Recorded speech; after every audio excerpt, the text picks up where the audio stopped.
Assalamualaikum warahmatullahi wabarakatuh. Perkenalkan, nama saya Nurmah, NIM 230311006 dari Prodi Perbankan Syariah semester 5. Baik, tujuan saya membuat video ini untuk memenuhi tugas mata kuliah Akad Bisnis Syariah, di mana dosen pengampu saya yaitu Bapak Khairul Sani STMM. Baik, untuk mempersingkat waktu, langsung saja kita masuk ke inti pembahasan. Baik, langsung saja, ada beberapa ayat atau surah yang berkaitan dengan akad bisnis syariah. Yang pertama yaitu surah Al-Baqarah ayat 275 yang menjelaskan tentang Allah telah menghalalkan jual beli dan mengharamkan riba. Bismillahirrahmanirrahim. Bismillahirrahmanirrahim. Allazina ya'kuluna riba la yaqumuna illa kama yaqumul ladzi yatakabbathu syaitanu minal mas.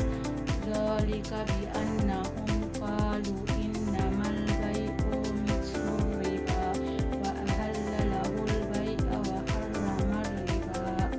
Faman ja'ahu mau'izatun min rabbih fantaha falahu ma salaf wa amru illal wa ma adafa ulaika ashabun nar hum fiha khalidun.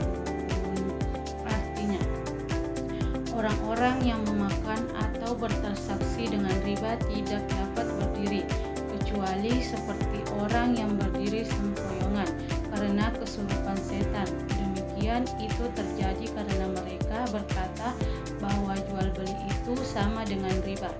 Padahal Allah telah menghalalkan jual beli dan mengharamkan riba. Siapapun yang telah sampai kepadanya peringatan dari Tuhannya menyangkut riba, lalu dia berhenti sehingga apa yang telah diperolehnya dahulu menjadi miliknya dan urusannya atau terserah kepada Allah. Siapa yang mengulangi transaksi riba, mereka itulah penghuni neraka. Mereka kekal di dalamnya. Yang kedua yaitu surah An-Nisa ayat 29 yang menjelaskan tentang yang melarang memakan harta dengan cara batil kecuali melalui perniagaan atas dasar suka sama suka. Ya ayyuhallazina amanu la taqulu amwalakum bainakum bil batili illa an takuna tijaratan taradim minkum wa la taqulu anfusakum innallaha kana bikum rahimah. Artinya, wahai orang-orang yang beriman, janganlah kamu memakan harta sesamamu dengan cara yang batil atau tidak benar, kecuali berupa perniagaan atas dasar suka sama suka di antara kamu. Janganlah kamu membunuh dirimu, sesungguhnya Allah adalah Maha Penyayang kepadamu.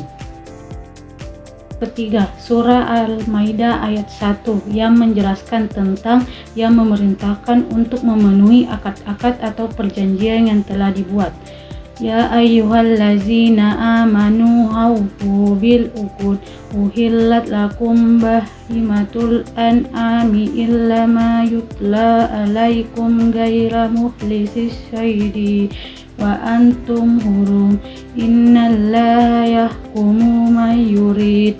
Artinya, wahai orang-orang yang beriman, penuhilah janji-janji dihalalkan bagimu hewan ternak, kecuali yang akan disebutkan kepadamu atau keharamannya dengan tidak menghalalkan berburu ketika kamu sedang berihram haji atau umrah.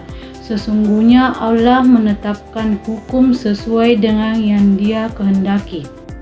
Surah Al-Isra ayat 66 yang menjelaskan tentang perintah berusaha dan bekerja untuk mendapatkan rezeki adalah bagian dari ajaran Islam.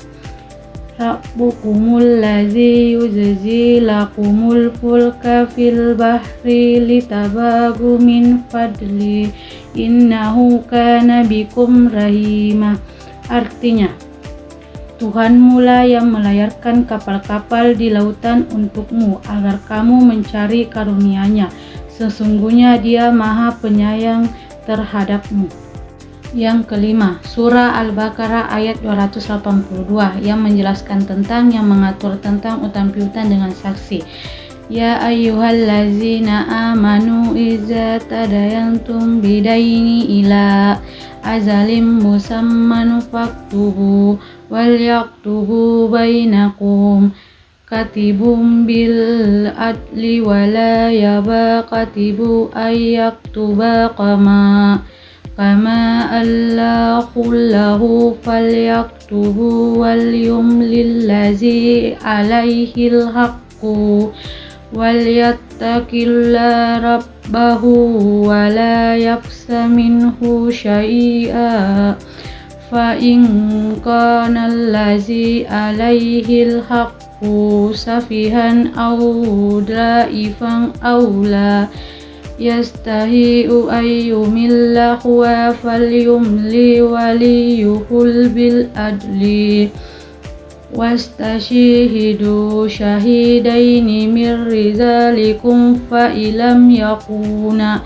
rajulaini fa rajulu wa imra'ataini mimma tarlauna minasyuhada'i an tadilla idahuma fatuzakkira ihdahumal ukhra wala yabasyuhada'u ismadu wala tas'amu an taktubu saghira au kabira ila azali zalikum aksu indallahi wa aqwamu lisyahadati wa atnala alla tartabu illa an takuna tijaratan hadiratan tudirunaha bainakum falaysa alaikum junahun alla taktubuha wa ashhidu iza tabayatum wala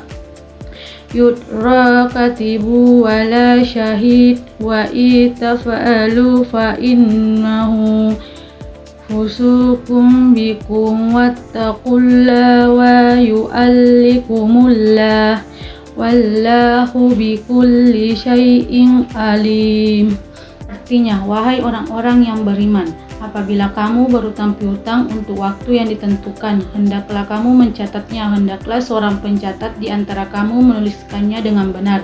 Janganlah pencatat menolak untuk menuliskannya sebagaimana Allah telah mengajarkan kepadanya. Hendaklah dia mencatatnya dan orang yang berutang itu mendiktekannya. Hendaklah dia bertakwa kepada Allah Tuhannya dan janganlah dia menguranginya sedikit pun.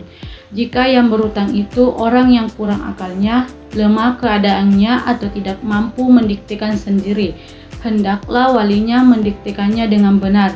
Mintalah kesaksian 2 orang saksi laki-laki di antara kamu.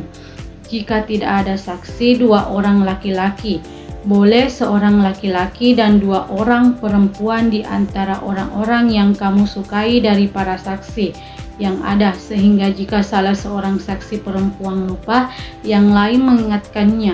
Janganlah saksi-saksi itu menolak apabila dipanggil. Janganlah kamu bosan mencatatnya sampai batas waktunya, baik utang itu kecil maupun besar. Yang demikian itu lebih adil di sisi Allah, lebih dapat menguatkan kesaksian dan lebih mendekatkan kamu kepada ketidakraguan, kecuali jika hal itu merupakan perniagaan tunai yang kamu jalankan di antara kamu, maka tidak ada dosa bagi kamu jika kamu tidak mencatatnya. Ambillah saksi apabila kamu berjual beli dan janganlah pencatat mempersulit atau dipersulit. Begitu juga saksi jika kamu melakukan yang demikian, sesungguhnya hal itu suatu kefasikan padamu. Bertakwalah kepada Allah.